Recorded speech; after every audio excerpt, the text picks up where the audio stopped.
Hey, Mike, how are you, man? Very well, Richard. Nice to see you. Nice to see you. Thanks for having us. Oh, it's a pleasure running, guys. You became over now from Canada to be at the show, and you have a wonderful card game that nobody's seen before. That's right. Sounds released. It sounds supreme. That's its name, isn't it? Exactly. Supreme. There was Team. And just curiosity, what's a 13? Well, 13 is just the lucky number that you're targeting, and it makes the game fun. There's a fun aspect to the target number is 13, and it's a lucky. So it's lucky and it's a target. So you're going to explain what that target is. Everything else I need to know. Exactly. So I'll give you the gist of the game here first. Basically, it's a two-card numbers game with poker-style wagering. So first, we'll talk about the wagering Oscar. The first main idea is that you want to be closer to 13 than the dealer within 5. So between 8 and 13, or over by 5 as well, between 13 and 8. So for instance, if you have a 16 and the dealer has a 9, the 16 is 3 away from 13, and the 9 is 4 away from 13. So the 16 is actually a win. Okay, so all is alert. So it's 1 way, 2 way, 3 way, 4 way, 5 way on each side. That's right. So you can be up to 5 away from 13, either under or over in this game. So that's a unique concept. It is. Like it's almost like in 11, you have 5 numbers, you add all the section, you need to be close enough to be right on the same number. That's right. I see this, it's easy. So 13 is right on, and then the next best name would be either way or one on way. That's right. So 14 is equal to 12 in this game, and 15 is equal to 11. So for instance, if you had 15 and the dealer had 11, it would be a tie. So you push, you don't lose your wager, you don't win. Right? Easy enough. Yeah. And so all the ties push like that. But if you have 13, and even if the dealer has 13, you're going to win because the player's 13 reigns supreme. But still, right? And you have to remember that ace always equals 11 in this game. That's the only special card that you have to remember because any kind of value. So now as far as the wagering goes, it's very similar to all the popular poker games out there where there's blind and antes, and then that number to raise. So the mandatory start is to have an equal wager on the blind 13 and the ante, right? And we'll set you up with a few hints here. So we have a few examples. So all right. So it starts out with 1 card face up. And the dealer is showing you a bust chart. So the higher the card, the worse the card, right? So a 6 and a 4 is excellent cards, and an ace is a bad card. So what you're trying to do is say, does your 6 have a better chance of getting close to 13 than the dealer's face on the card? So in the first round, your option is to 2x your bet or check. So with this one, I would recommend 2x it. So you've got 2 chips on your hand feature, so you get to put 4 on the raise. And this one, I would put 4 on the raise as well. So again, this is what the poker style of wagering is like. It's very similar to the popular poker games.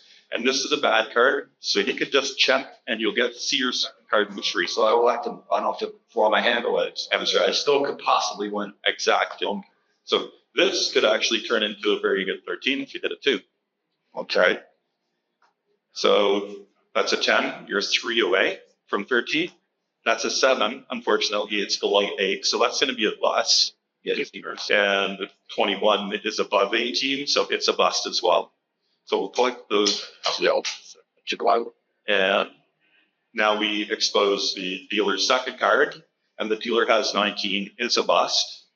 So your 3 away wins. And the blind 13 is a push when you win. And when you hit 13, it pays special odds. And can I? Yeah. So it can pay up to 25-1 if you hit an ace deuce of spades. So let's try that again. Tip. All right. You should take the grand.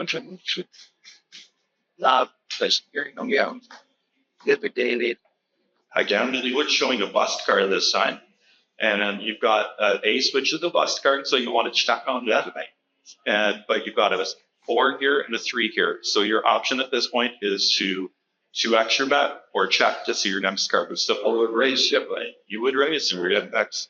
That's right. It's very excellent card. And the 3 is a very good card as well. Good advance. Yeah. It's their button. All right. So now you get your second card, or you raise the bus. You're 1 away with a 14, and you're 5 away with an 8. And I go with your bust here, home.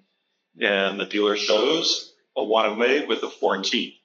So your 14 is the push, and your 8 loss. Then Siding for well. let's see one more round and see if we can make you some money. But anyhow, I think it has a certain built-in advantage to it. That's right. But what is the built-in advantage? It's a 2% house edge. So the times where the player is losing, that's the house edge part. But there's often times where the players have great chance of the net. So the house edge is built into this game in the blind bet. So often this plays very even, but because there's a blind bet, that's where the house can make a little bit of money. So, but 2%, Yeah, so first 2% actually very good. It's like where the smell wanted. that's right. So I'm going to do another one that will show you what happens when you hit a pair. Thanks, Chad. Okay, so let's play 2 spots. So you're going to take that winning back, and they're equally perfect. Okay, so now It's walk like so the dealer's showing a 7. Here you've got a 2. I would recommend 2xing your bet on that because it's a very good card against the 7. And the 9 is not a very good card, so you'll want to check. So you're setting bet 3. And you only got a pair of 2s and you got a pair of 9s. So yeah, normally your pair of 2s adds to 4 and it would be a bust. Well, what you can do is you can split that and you match your existing bets that you've got there and here as well because that's already there. And then you'll get a second card of these. This one you want to split because right now you're 5 away, but you want to hope to improve that, right? So you're going to split this, match your existing bets, and that's it. So you don't have to place on here because you don't have anything there. Now you're going to get a second card on each. You're 1 away, right. You're 3 away, you're 13, and you're 16. 3 away. So now on this one, you can 1x your bet because it's a second round. So cars AC. And on this one too. So you turned these bad pairs into very good hands. So, and the dealer shows 17, which is 4 away. So 4 away, this one is 1 away, this one is 3 away, this one is 13 right on, and this one is 3 away. So you've won all of that. So you're going to get paid on all the equals. That both sides.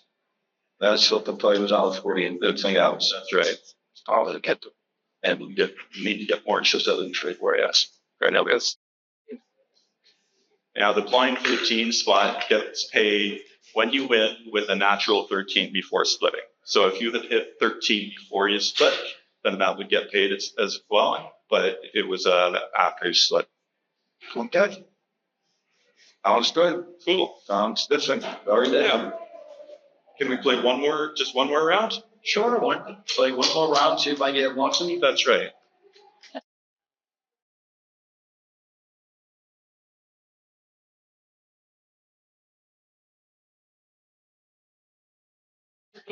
You see it? One strict. Like it.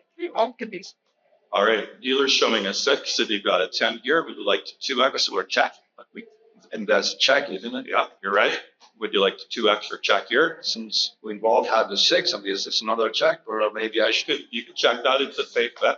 And what do you think about this? You got a 5. I'm going to raise that one. You're going to raise that one exactly. I can choice that. 2x because it's the first round. Can someone on the first round only raise 1x if you want? Or have to raise 2? Well, if you're going to do that, you might as well wait till the second round when you're allowed to do 1x, right? And then get to see your card. You got a bust on that one. You got a 3 away. And you won 1 away. Okay, so on this one, it's the second round, so you get 1x your bet. And this one's a buck spin. 3 away. I think that's worth 1. It is worth 1. And the dealer has 11, which is 2 away. And so this one's going to lose, but this one will pay. There you go. It's interesting. Yeah, definitely interesting. I like the concept of being one or two away, three away. It's yeah, the way you can turn back and do good hand on the second card. I like. Yeah, what we're finding is that poker players love it because it's got that poker style wagering, and the people that don't know how to play poker are loving it because they've got that poker style wagering, but it's a numbers game. So you don't even have to know how to play poker to play kin. Oh, well, thank you very much for explaining that to me. Thank you very much for visiting us out here, and maybe we're going to see a new Canadian board game in American casinos pretty soon. That would be awesome. All right, cool. Thank you. Thanks again. I'm back.